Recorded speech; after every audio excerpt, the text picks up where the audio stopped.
ni fa ina ji a raina cewa soyayyar manzon Allah sallallahu alaihi wasallam ce za ta yi ajali.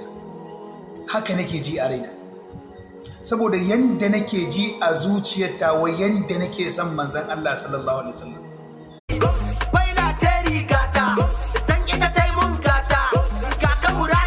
Wani zai tasiri a zuciyata, si ba kai kake mun komai, ka ban kada da maimai, da kan bani da komai amma zuwan ka na samu komai. Mu ba mu san ko da yi ba,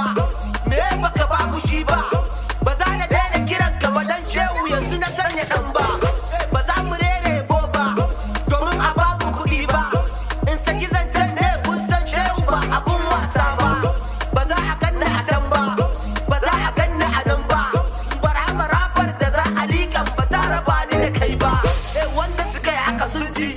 ciki amanar hanji a ko'ina da kajoji kayan